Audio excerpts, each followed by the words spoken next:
Una sa lahat, sunog ngayong gabi sa Taguig. Sa pool sa video ang lawak niyan at kapal ng usok. Kumakalat dun sa dulo yung apoy, oh. Pati mga pose ng kuryente natupok. Pahirapan pa ang pagkapula dahil sa masikip na daan at dikit-dikit na bahay. Ang buong detalye sa balitang yan, alamin maya-maya live. Magandang gabi, Pilipinas. Sa Frontline tonight. Patay sa pagguho na ginagawang gusali sa Angeles City, Pampanga, 4 na.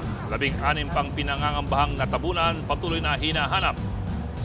Minority Senators pinalaga ng alegasyon ni Senator Amy Marcos na may nilulutong charter change para palawigin ang termino ng mga mambabatas. Propaganda at fake news daw yan. Higit 100 lisensya ng mga baril na nakapangalan kay Senator Bato de la Rosa planong pakansalahin ng NBI. Kampo ng senador pumalag sa pagtawag na siya ay armed and dangerous. Ombudsman nirekomendang huwag palabasin ng bansa si Senator Rodante Marcoleta. Two global pop groups in one frame ang viral na backstage encounter ng Cat's Eye at BTS.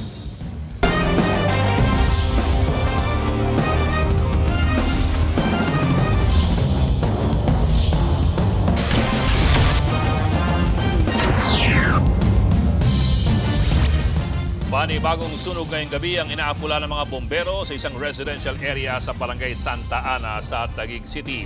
Alas 6 ng gabi nang sumiklab ang apoy. Sa pulse sa drone shot ng News 5 ang makapal at maitim na usok na nagmumula sa lugar. 4 na pamilya ang apektado. Sa ibang video ng netizens, kita ang lawak ng sunog na katabi lang ng ilog. Alas 7 ngayong gabi nang iakyat sa ikalimang alarma ang sunog. Wala namang magawa ang ibang residente kundi panooring lamunin ng apoy ang mga magkakadikit nilang bahay. Sisikapin nating magatid ang dagdag na detalye kaugnay ng sunog na yan. 4 na ang patay sa gumuhong gusali sa Angeles City sa Pampanga.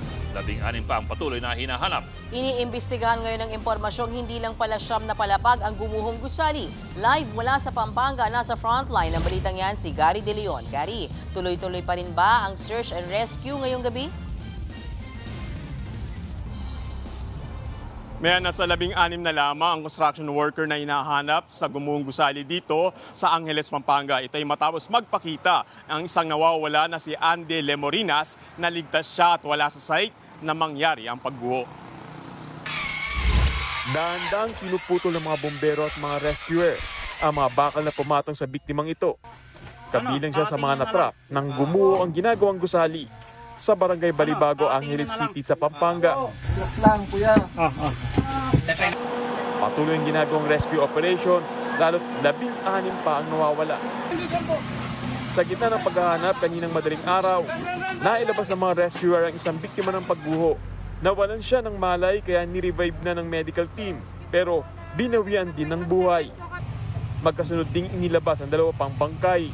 Ang isa sa bandang labasan lang na bumagsak ng gusali nakuha. Sa ngayon, 4 na naitalang nasawi sa trahedya. Kabilang ang Malaysia National na nadamay lang nang matama ng katabing hotel kung saan siya nanunuluyan. Ang nakaligtas na construction worker na si Brian Sintangco, bakas pa ang sugat sa ulot, braso at mga binti nang piliting makalabas sa guho. Sa baba kami, nandun ang barak sa baba ng building.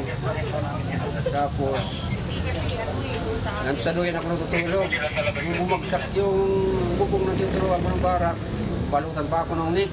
Sinunit ko na lang ng yung mga bagat na simento para makalusot lang ako. Kasi nahirapan ako nila. Sa ngayon, gumagamit na ng life detector machine ang mga rescuer para makita kung may senyalis ng buhay sa guho.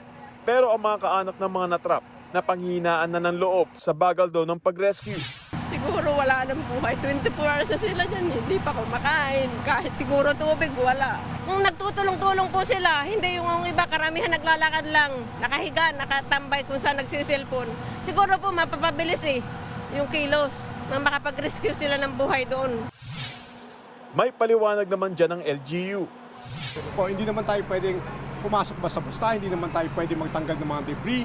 Kasi siyempre yung structural integrity natin, alam natin na compensate na po. At anytime pwedeng mag-collapse po ang humahawak po sa kanal. Iimbestigahan naman ng mga otoridad ang kwento ng ilang kaanak na hindi lang siyam na palapag ang gumuhong gusali. Mismo binanggit po sa akin ng asawa ko. Kaya ang sabi niya sa akin, matatagalan daw siya dyan. Kasi 12th floor nga daw po yan. Ang ginagawa niya daw ngayon, nasa 9th floor na daw po siya. Yun po sa design nila, sa yung chinek po namin, no? Kasi ang permit po nila lumabas siya 2023. Wala naman po nakasaad na swimming pool. Eksklusibong ipinakita sa News 5 ng mga tauhan ng Dole Region 3 ang mga litratong ito ng gusali na kuha noong September 2025. Sa surprise inspection pa lang na ito, napansin na ng Dole na maraming trabahador ang walang safety gear at nakitaan din ng iba pang paglabag. We can say during that time na talagang there is poor working condition. Yung aming nakita talaga is sa plain view plain view.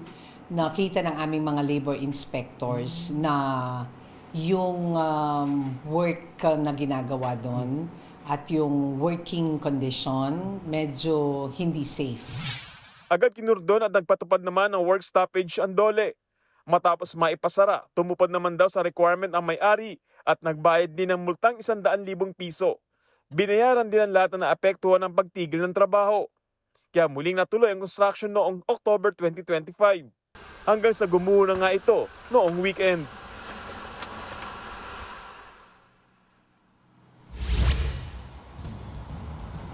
Ngayong gabi mayan, nakakita na naman ng sign of life ang Bureau of Protection mula sa site nga ng pagguho. Gamit ang thermal scanning at iba pang life detection system, nakita raw ito sa Sector 1 sa mismong pundasyon bahagi ng tinatayong hotel dito sa lugar. May heartbeat o tibok ng puso pa raw na na-detect roon. Kaya dahil dito, mananatiling search and rescue ang ginagawang operasyon ng mga otoridad sa ngayon. Kahit halos 2 araw na nga na mula nang matrap ang mga pinanino walang nawawala sa ilalim ng mga debris. Ang problema sakaling umulan ay mapipilitan daw silang suspindihin muna ang paghahanap sa mga nawawala. Kaso dito, nilinaw ng BFP na wala pang pagkakakinlanlan ang 4 na kumpirmadong nasawi sa insidente. Nahirapan daw kasi silang makilala ito nang makuha nila mula sa maguho. Bokmean, padagdag na detalye, mula naman sa BFP sinabing terminated ng rescue operation nila ngayong 8:27 ng gabi.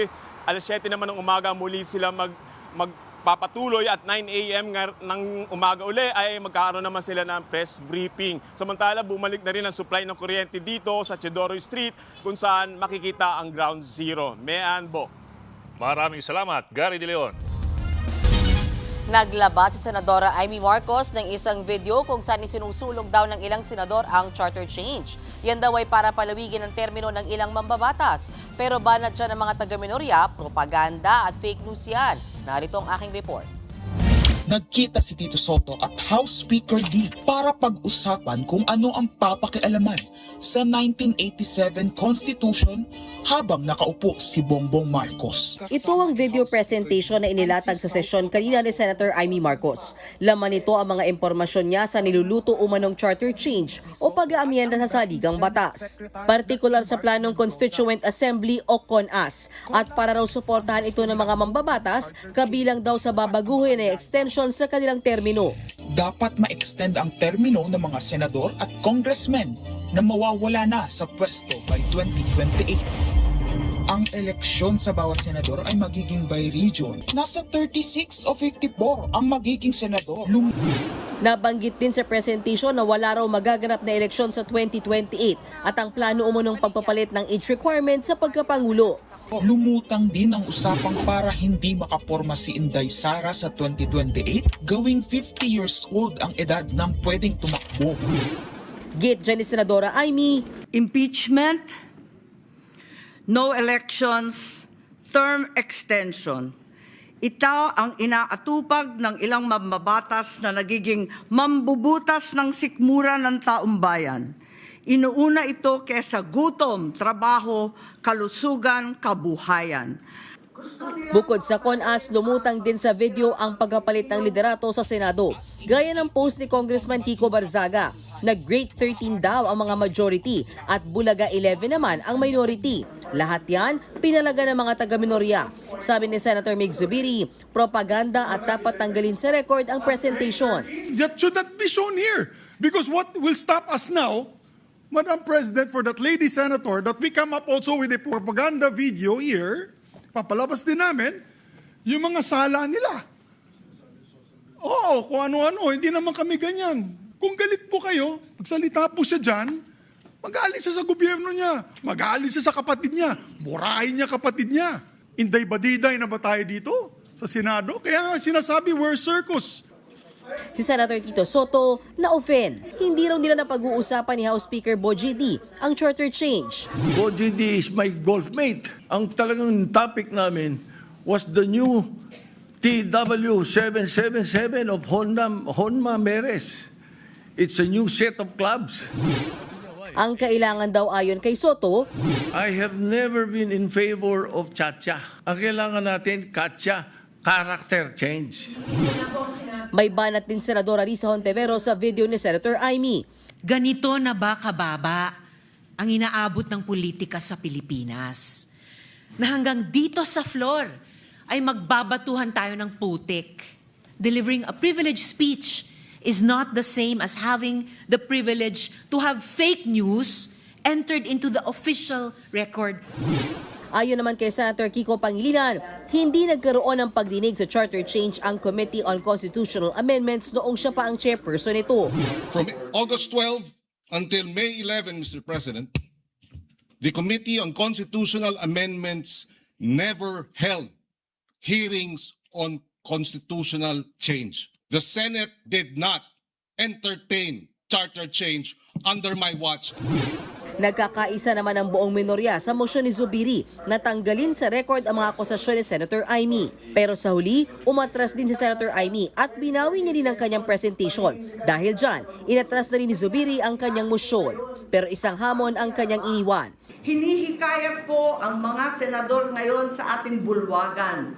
Ipangako natin sa taong bayan na may eleksyon sa 2028 mula sa presidential hanggang sa lokal. At Madam President, magiging... Maugong din sa Kamara ang plano umunong charter change or cha-cha. Pero wala silang kumpirmasyon kung nagkaroon nga ng pag-uusap tungkol dito sina Senator Tito Soto at House Speaker Bogie D. Ayon kay Caloocan 2nd District Congressman Edgar Arice, ang narinig niya mula sa mga kapwa-kongresista ay plan raw amyendahan ng saligang batas para mapalawig umano ang termino ng mga mambabatas. Wala raw silang narinig tungkol sa pagpapahaba ng termino ni Pangulong Bongbong Marcos. Para man kay ACT Teachers Congressman Antonio Tino, hindi na dapat nagpapaniwala kay Senator Amy Marcos. Pero kung totoo man daw, kahibangan daw ito ng administrasyon. Pero sinasabi ng mga ilang nakausap kong kasama ko sa Kongreso na member of the majority, ito naman daw sa mga legislator lang. Pero pagdating sa presidente, sa local governments, tuloy naman daw yung election for 2028. Naniwala na naman kayo kay Amy. Kung totoo man yan at kung itutulak man yan ng administrasyon, kahibangan yun, at lalong babagsak ang popularidad ng administrasyon ito. At dapat lang. No? Dahil sinusuka talaga ng taong bayan yung mga politikong nagtutulak ng term extension at no election. Pinakakansela ng NBI sa PNP ang lisensya ng higit 100 baril na nakapangalan kay Senator Bato de la Rosa. Yan ay matapos siyang ituring na armado at mapanganib ng NBI. Nasa frontline ng balitang yan si Camille Samonte. Armed and dangerous. Ganito ngayon inilalarawan ng NBI Director Melvin Matibag si Senator Ronald Bato de la Rosa na patuloy na tinutugis di lang ng NBI kundi maging ng PNP. Sa impormasyong hawak ng NBI, mayroong 118 na lisensyadong baril ang senador. Lahat ay nakarehistro sa kanyang address sa Davao at lahat ng ito pinag-aaralan ng ipakansela ang kani-kanilang mga lisensya. Parang lisensya rin po yan, that is a privilege granted to an individual.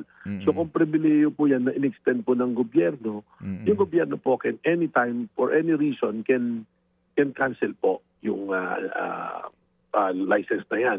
Ayon naman sa PNP, wala pa raw silang natatanggap na formal request mula sa NBI para kanselahin lahat ng firearms license ng senador. Pero oras na matanggap, agad daw nila itong pag-aaralan at aaksyonan ng naaayon sa batas. Patuloy naman daw ang pag-uusap at koordinasyon ng NBI at PNP sa paghahanap kay Senator Bato. Hinala rin ng NBI sa Davao siya nananatili. maaaring yun yung isip niya na magandang pagtaguan dahil maraming kakampi, kaalyado. Pumalag naman ang abogado ni Senator Bato na si Atty. Israelito Torion sa pagtawag na armed and dangerous sa kanyang kliyente. Wala raw sapat na basihan para ilarawan ng ganoon ng senador. Muli ring iginiit ni Torion na walang inilalabas na warrant of arrest ang local court kaya hindi raw pwedeng ipatupad ang arrest warrant mula sa ICC. Samantala nanawagan ang misis si Senator Bato na si Nancy De La Rosa sa hudikatura na huwag isuko sa ICC ang kanyang mister. Anya, ang bawat Pilipino ay dapat litisin sa sarili niyang bansa. Kung isusuko raw ang kanyang mister sa ICC, pag-amin daw ito na walang kakayahan ng mga korte sa bansa na hawakan ng kaso. Binira naman ang grupo ng mga alkalde ang matagal na pagiging absent ni Senator Bato at ang umano'y pagtanggap niya ng sahod. Ayon sa Mayors for Good Governance, tinatayang aabot sa 2.1 million pesos ang natanggap niya sa loob ng 7 buwang pag-a-absent. Kung gagawin daw ito ng isang ordinaryong empleyado, sigurado raw na papatawan siya ng suspensyon o pagkakatanggal sa trabaho. Kaya naman bakit tila raw iba ang batas pagdating sa mga opisyal? Gate nila hindi dapat protektahan ang isang opisyal na umiiwas sa mga responsibilidad at patuloy na tumatanggap ng sahod. Nauna namang sinabi ni Senator Bato na hindi na siya tumatanggap ng sahod mula noong umabsent siya. Nagbabalita mula sa Frontline, Camille Samonte, News 5. Patuloy ang pagkapula sa sunog ng sumiklab sa residential area sa Taguig ngayong gabi. At nasa frontline na balitang yan si Nina Ompauco live. Nina, under control na ba ang sunog dyan?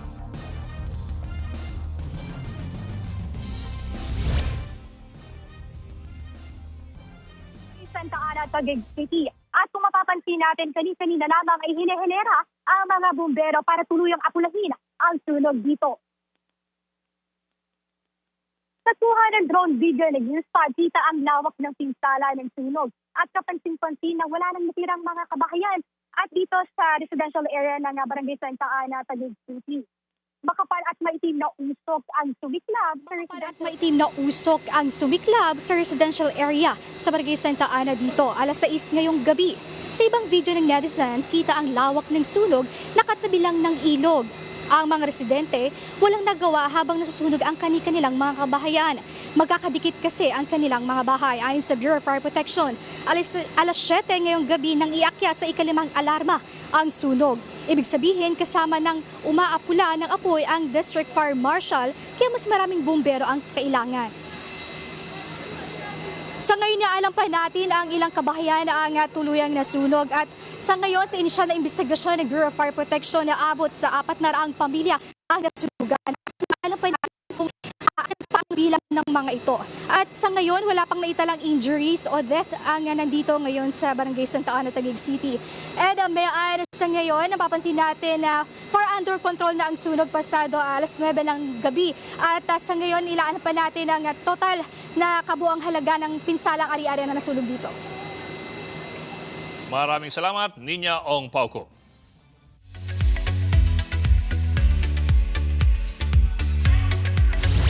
Showbiz tonight na tayo. Spotted together ang global pop girl group na Cat's Eye at a global pop sensation na BTS. Nagkita lang naman sila sa backstage ng arirang world tour ng Bangtan Boys sa Las Vegas. Present dyan sina Yunchae, Megan at ang Pinay sa Cat's Eye na si Sofia. May binigay pa nga silang gift na merch sa BTS. Hinawakan din ni Jungkook ang camera para sa kanila. Kasunod niyan, hoping ang fans nila na mag-collab soon ang Cat's Eye at BTS. May mga chika pa tayong pagsasaluhan later, kaya dyan lang kayo.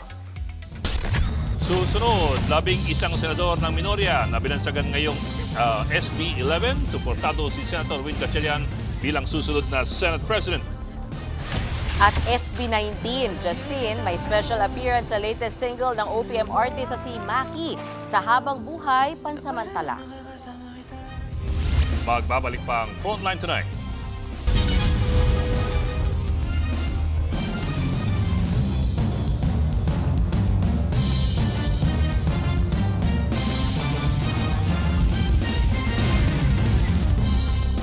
Mga kapatid, Ed Lingaw po, maging maalam at may pakialam sa mga napapanahong balita sa ating bansa. Para sa mas malilimang pagtalakay at paghimay sa mga issue at headlines, mag-follow at mag-subscribe sa social media pages ng News 5.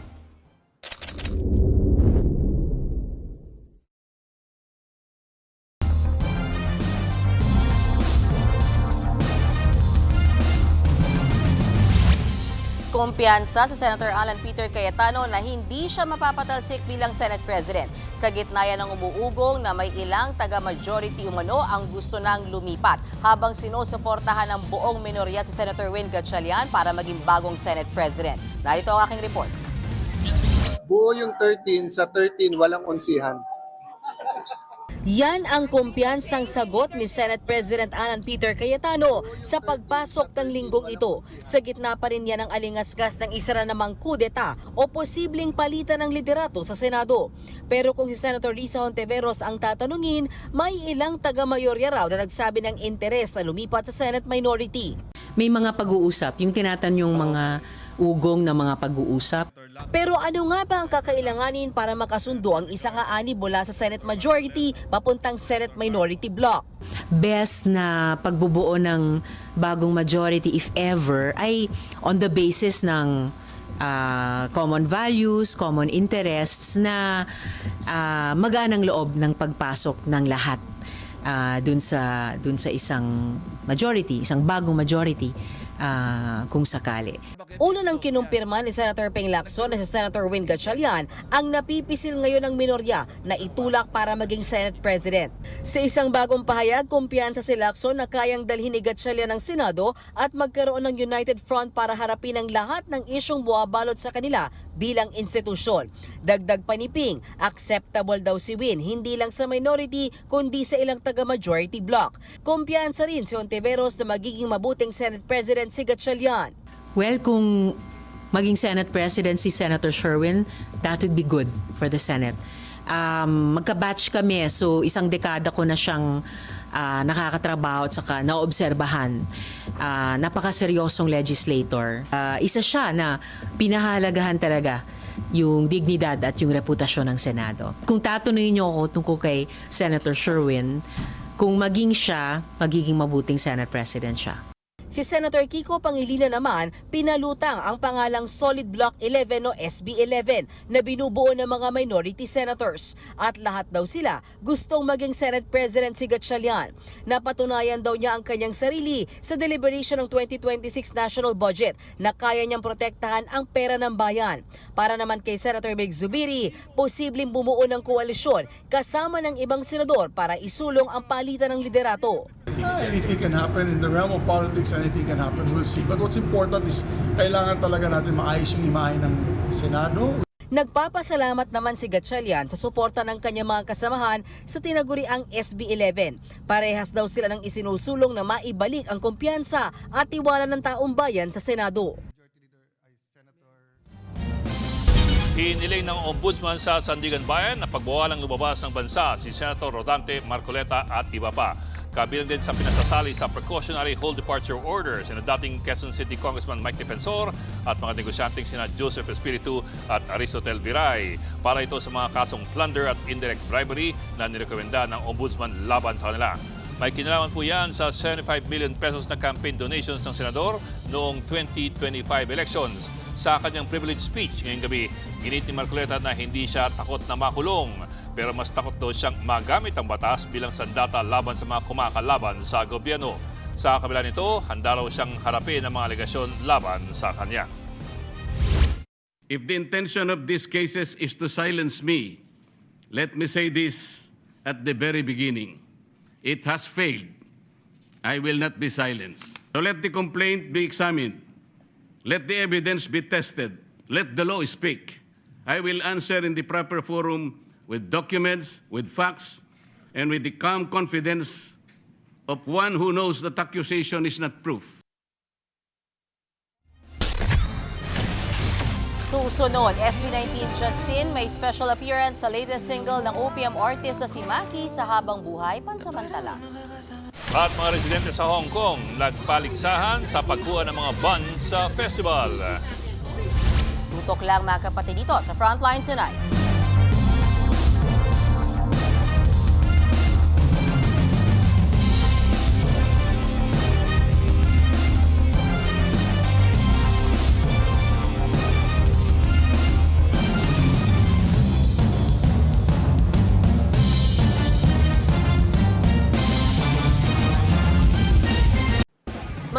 kapatid, Mean Los Baños po. Huwag magpahuli sa mga balita at impormasyong dapat ninyong malaman.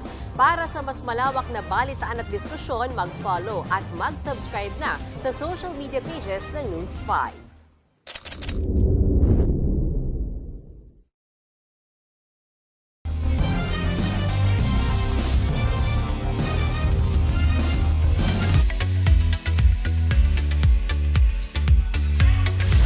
Mga Zushis, mag-ingay! Nirelease na ang music video para sa kanyang latest na single na Habang Buhay Pansamantala.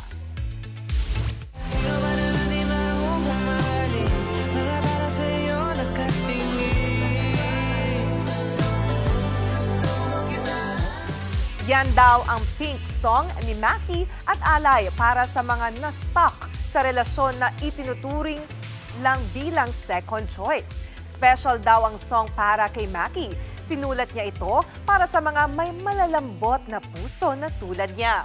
Speaking of special, may special appearance sa music video ang member ng SB19 na si Justin. As of today, may higit 100,000 views na ang bagong music video.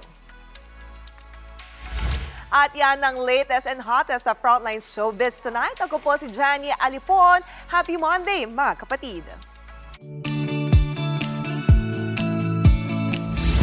At para sa ating pabawang Pampa-Good Night, kung dito sa Pinas, Palo Cebo ang uso, sa Hong Kong naman ay bun race. Mga bun ng tinapay ang inakyat sa tore ng mga residente. Nagpaligsa ng mga kalahok para sa Bun Festival. Ang siste, paramihan ng makukuhang buns. Mas mataas na bun, mas malaki ang puntos. May 3 minuto lang sila sa tore. Pinaniniwala ang nagbibigay ng good luck ang mga bun na nasa tuktok. Yan ang sangkaterbang show, Pao. Gusto ko yun. Sali ako doon. Okay na ako kasi overtime Hindi, tayo. bun ka. Anyway. Ikaw, Sir Bad ka. Po, 30 minutong pag-iway sa Balagang Headlines. Balitan at diskusyon para sa paghubog ng matalinong opinyon. Kami nung kapatid sa Baltan sa Public Service. Ako po si Mean Los Baños Araceli. Ako lang po si Edliga, walang iwanan. Frontline tonight.